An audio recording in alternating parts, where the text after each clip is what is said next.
News Hyderabad లో 10 మంది అధికారులపై ప్రభుత్వం కేసులు నమోదు చేసింది. హైడ్రా సిఫారసులతోనే కేసులు నమోదు చేసినట్లు తెలుస్తుంది. హైదరాబాద్ లో చెరువులో కట్టడాలకు అనుమతులు ఇచ్చినట్లు హైడ్రా అధికారులు గుర్తించారు. సైబరాబాద్ లో సిపి అవినాష్ మహంతి కేసు నమోదు చేశారు.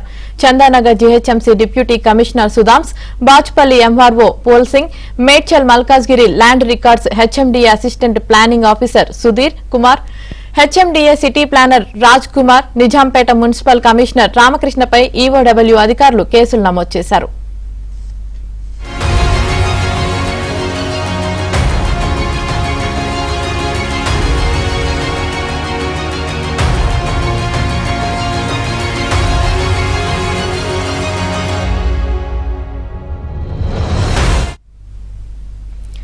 హైదరాబాద్ లో 10 మంది అధికారులపై ప్రభుత్వం కేసులు నమోదు చేసింది. హైడ్రా సిఫారసులతోనే కేసులు నమోదు చేసినట్లు తెలుస్తుంది. హైదరాబాద్ లో చెరువులో కట్టడాలకు అనుమతులు ఇచ్చినట్లు హైడ్రా అధికారులు గుర్తించారు. సైబరాబాద్ లో సిపి అవినాష్ మహంతి కేసు నమోదు చేశారు. Chandanagar GHMC deputy commissioner Sudhams, Bachupally MRO Polsingh, Medchal Malkajgiri land records HMDA assistant planning officer Sudheer Kumar, HMDA city planner Raj Kumar, Nizampet municipal commissioner రామకృష్ణపై ఈఓడబ్ల్యూ అధికారులు కేసులు నమోదు చేశారు.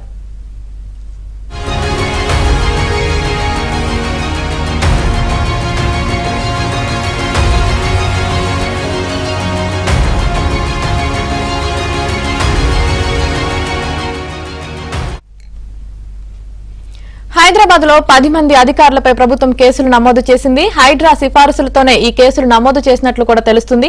ఇదే విషయానికి సంబంధించి మరింత సమాచారం మా క్రైమ్ కరెస్పాండెంట్ ప్రవీణ్ అందిస్తారు. ప్రవీణ్, ఇప్పటికే హైడ్రా ఒకవైపు అక్రమ కట్టడాలు కూల్చివేస్తున్నటువంటి నేపథ్యంలో మరోవైపు అక్రమ కట్టడాలకు అనుమతించినటువంటి అధికారుల పైన హైడ్రా సిఫారసు చేయడంతో సైబరాబాద్ పోలీసులు దూకుడు పెంచారు. ఇప్పటి వరకు ఈఓడబ్ల్యూ అధికారులు 6 మంది అధికారుల పైన, law and order police station పరిధిలో మరొక 4 అధికారుల పైన, మొత్తం 10 మంది అధికారుల పైన ఇప్పటి వరకు కేసులు నమోదైనటువంటి పరిస్థితి అయితే స్పష్టంగా కనపడుతుంది.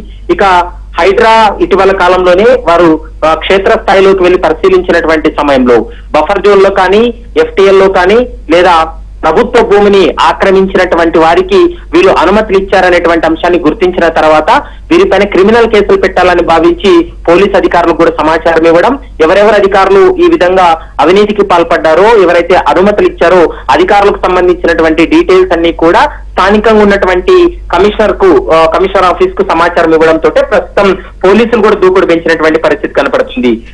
చెరువుల్లో కట్టడాలకు అనుమతించినటువంటి అధికారుల పైన ఈఓడబ్ల్యూ అధికారులు ప్రస్తుతం 6 మందిపై కేసు నమోదు చేసినటువంటి పరిస్థితి కనపడుతుంది. ప్రస్తుతం నిజాంపేట మున్సిపల్ కమిషనర్ రామకృష్ణ పైన అభియోగాలు రావడంతో ఈ హైడ్రా అధికారులు పూర్తి స్థాయిలో విచారణ జరిపిన తర్వాత వారు ఇచ్చినటువంటి సమాచారంతో కేసు నమోదు చేశారు. మరోవైపు Chandanagar GHMC deputy commissioner Sudhansh, మరోవైపు బాచ్పల్లి ఎంఆర్ఓ పూల్సింగ్ పై కూడా ఆరోపణలు రావడంతో వారు ఇచ్చినటువంటి అనుమతులతోటే కన్స్ట్రక్షన్ జరిగిందని భావించిన తర్వాత ప్రస్తుతం వారిపై కూడా కేసులు నమోదు చేసినటువంటి సందర్భం. మరోవైపు Medchal Malkajgiri lands records assistant director శ్రీనివాసులపై కూడా కంప్లైంట్ చేయడంతో కేసు నమోదైంది. HMDA assistant planning officer Sudheer Kumar, HMDA city planner Raj Kumar లపై కూడా ప్రస్తుతం సైబరాబాద్ ఈఓడబ్ల్యూ అధికారులు అయితే మాత్రం విచారణ కొనసాగిస్తున్నారు, కేసులు నమోదు చేశారు. హైడ్రా సిఫారసు చేయడంతో 6 అధికారుల పైన ఆధారాలు సేకరించిన తర్వాత వారిపై కూడా కేసులు నమోదు చేసినటువంటి పరిస్థితి అయితే స్పష్టంగా కనపడుతుంది. Right, thank you Praveen.